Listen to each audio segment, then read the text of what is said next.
Salut à tous, c'est Pang de la chaîne, bienvenue sur cette vidéo qui aujourd'hui va parler hypnose et enfants et des questions qui arrivent assez régulièrement et en ce moment j'en ai pas mal concernant des enfants qui sont violents vis-à-vis de leurs frères, leurs sœurs, parfois leurs potes à l'école et ou les parents. Alors ce qui est assez intéressant c'est que très souvent quand on a des enfants violents il faut vraiment s'interroger qu'est-ce que exprime la violence. Pour beaucoup de personnes c'est très compliqué d'accueillir la violence. Je vous en avais déjà parlé sur toute la playlist qui était Je suis violent ou sur le petit essai que je vous avais partagé. Et il y a vraiment cette notion à se dire qu'il y a un besoin d'expression. Or, la plupart du temps, si à un moment donné l'enfant il a besoin d'être dans de la violence, c'est qu'il a quand même cumulé un certain nombre de sensations où il était non écouté, non respecté, non aimé, en tout cas c'est sa perception, même si c'est pas une réalité et que les parents font attention ou que les professeurs, les caretakers font attention. Donc, prendre un instant pour interroger l'enfant et lui dire, ok, qu'est-ce que tu exprimes dans ta violence? Qu'est-ce que tu as besoin quand tu vas taper ton petit frère, ta petite soeur, ton grand frère, ta grande soeur, qu'importe qui tu vas taper? Qu'est-ce que tu as besoin à ce moment-là? Souvent, il va y avoir un espèce de mix. Je sais pas trop, j'en peux plus, je suis agacé, je suis énervé, etc. Et nous, notre objectif va être de trouver pourquoi il est dans cet état d'énervement. Bien sûr, on pourrait dire le petit ou le frère ou l'ami ou qu'importe, il a crié, il a insulté, il a ennuyé. Mais qu'est-ce qui fait que sa seule façon de s'exprimer va être avec des frappes, avec des morsures ou avec qu'importe comment le petit a besoin de parler. Parler et s'exprimer en tout cas, pardon. Donc, capter ce qui n'est pas entendu. Et c'est là où l'hypno ou le praticien va prendre un moment. Qu'est-ce qui n'est pas perçu? On sait que pendant la petite demi-heure qu'on va avoir avec l'enfant, on va avoir cette posture d'ouverture et d'écoute pour justement qu'il puisse s'exprimer. Et qu'il puisse exprimer sans tabou, sans problème. C'est pour ça que, vous le savez, moi de mon côté, je prends jamais le parent en même temps. Je veux vraiment qu'il puisse dire, et même dire avec des mots qui sont grossiers, qui sont imagés, etc. Peut-être qu'on lui interdit de dire. Parce que l'expression au travers d'une communication corporelle comme peut être la violence, c'est qu'à un moment donné, les mots ne sont pas entendus ou écoutés et que ça emmène pour l'enfant un besoin à un moment ou à un autre de réorienter cette expression, cette énergie qui aurait dû être à un moment ou à un autre pris et en tout cas remanié par un adulte et là clairement par un adulte. Donc dans la violence, il y a aussi, et ça serait à voir avec les parents, et je vous rappelle souvent quand on bosse avec des enfants, n'hésitez pas à demander aux parents de venir faire aussi leur petite thérapie, ça sera peut-être deux trois séances, hein, pas plus, mais pour un peu comprendre. L'enfant peut arriver à un moment où il est dans une expression violente. Pour quelle raison? Est-ce qu'il est en train de refaire ce qu'il a vu? Est-ce que l'expression entre les parents, entre les adultes, est violente aussi? Est-ce qu'il y a des cris? Est-ce qu'il y a une écoute? Est-ce qu'il y a un accueil? Est-ce qu'il y a une présence?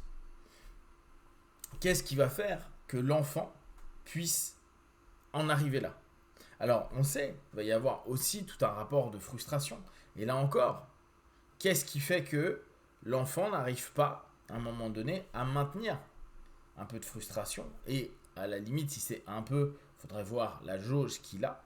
Et on arrive sur des notions à se dire, bah, qu'est-ce qui a pu se passer pour qu'il y ait la phase du non qui soit, bien sûr, qui soit vécue à un moment donné, mais où il va falloir un moment réussir quand même à se dire dans un cadre X ou Y, le non est acceptable. On le sait bien, bah, Freud appelait ça sur le surmoi, mais cette notion, elle va être hyper importante, ça va permettre de comprendre les cadres. Donc, dans la violence de l'enfant, il y a aussi à capter le cadre dans lequel il est. Quelles sont ses limites et quelles sont justement les perceptions de lui mettre des limites. Est-ce que les caretakers, les parents, les grands-parents ou les personnes qui ont instruit ont à un moment ou à un autre lâché les limites. Est-ce qu'ils ont été présents, absents? Est-ce qu'ils l'ont mis directement sur des tablettes? Est-ce que pour éviter d'avoir à perdre de l'énergie, est-ce qu'on peut comprendre parce que les parents gèrent plein de choses, est-ce qu'à un moment ou à un autre, on n'a pas mis l'enfant dans une forme d'autonomie à faire un peu ce qu'il veut? Et on avait vu, il faudra que je retrouve les études, mais des études qui prouvaient qu'avec, par exemple, mettre un enfant très tôt sur les tablettes, créer une problématique donc, de concentration, et c'est pour ça qu'on voit autant aujourd'hui d'enfants qui vont un peu dans tous les sens, et une difficulté à la frustration, à dire non, à la limite. Et c'est d'ailleurs pour ça que beaucoup de personnes disent mettez un peu plus tard la tablette entre les mains de l'enfant, parce que si ça commence très tôt, il risque de créer une difficulté à accepter un stop, un arrêt, qu'on l'arrête au milieu d'une partie, etc., etc., etc. Donc, dans la violence, on va le prendre dans un premier temps comme une notion de communication, une notion d'expression, qui donc attend un retour, une écoute, une attention, une capacité à recevoir ce qui va se passer. La violence étant aussi attendue comme étant reçue. Reçue pour être réorientée, pour être apaisée, pour être une chose. Et voir les cadres dans lesquels l'enfant est dans ce rapport à la violence. Est-ce qu'il le fait dans un cadre de frustration? Est-ce qu'il le fait parce qu'il a l'impression d'être dans un cadre de non-expression? Est-ce qu'il le fait parce qu'il a besoin d'attention? Et ça va être des petites questions qu'on va poser, et n'hésitez pas à poser des questions systémiques. L'enfant est complètement capable de vous répondre. Bien sûr, on ne va pas complexifier, on ne va pas utiliser des mots comme systémie avec un enfant, mais vous allez prendre cette information et vraiment donnez-lui la possibilité d'être dans l'expression. Parce que dans un premier temps, il a de fortes chances que vous ayez des je sais pas. Et alors dans ce cas-là, posez la question et dites-lui, explique-moi, quelle est la dernière fois où tu as tapé ton petit frère, ta petite soeur, ton pote de classe, etc. Qu'est-ce qui s'est passé? Qu'est-ce que tu aurais aimé qu'il se passe? Qu'est-ce qui t'a manqué? Qu'est-ce qui fait que tu es allé jusqu'à le taper? Est-ce que tu aurais pu ne pas le taper? Et au fur et à mesure, vous allez observer. Alors après, ça dépend de vos encodages, vos principes. Est-ce que vous êtes sur des principes de développement à la Freud, ou est-ce que vous êtes sur du Bowlby au niveau de l'attachement? Est-ce que vous êtes plutôt sur des recherches de patterns de l'enfant? Est-ce que vous êtes dans un travail de systémie familiale avec l'ensemble des interactions qu'il peut y avoir? L'orientation après de votre cheminement va dépendre. Mais si on ne sait pas exactement ce qui est exprimé à ce moment-là, ce qui est partagé, on ne va pas pouvoir lui donner la bonne suggestion, la bonne orientation.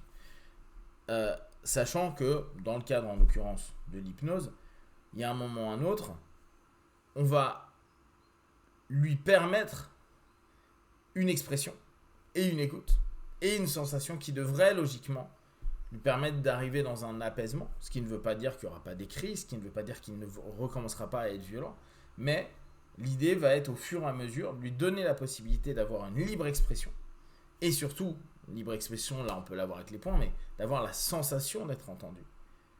Alors bien sûr, à ces âges-là, quand ils sont un peu petits, ados c'est moins un problème, il y a aussi s'écouter soi. Mais ça, c'est un peu compliqué pour l'enfant de dire qu'est-ce que j'ai envie d'écouter, de m'entendre, etc. à l'intérieur de moi. Donc jusqu'à la préadolescence, adolescence, c'est un peu mis de côté. Mais cette notion, elle va nous permettre de l'accompagner ou de lui permettre d'avoir un comportement au travers des suggestions et puis de la compréhension de ce qu'il est en train de faire dans quelque chose pour, un peu comme en TCC, lui emmener vers une progression comportementale qui va toucher le cognitif, ou inversement le cognitif qui a touché le comportemental. Et ça avec le travail de suggestion à un moment donné. Si vous avez des questions, des remarques, partagez sur Facebook, YouTube, j'y répondrai le plus rapidement possible. Comme d'habitude, de tout ce que je propose, ne prenez que ce qui est bon et juste pour vous. Testez, observez, analysez et concluez. Be one, ciao.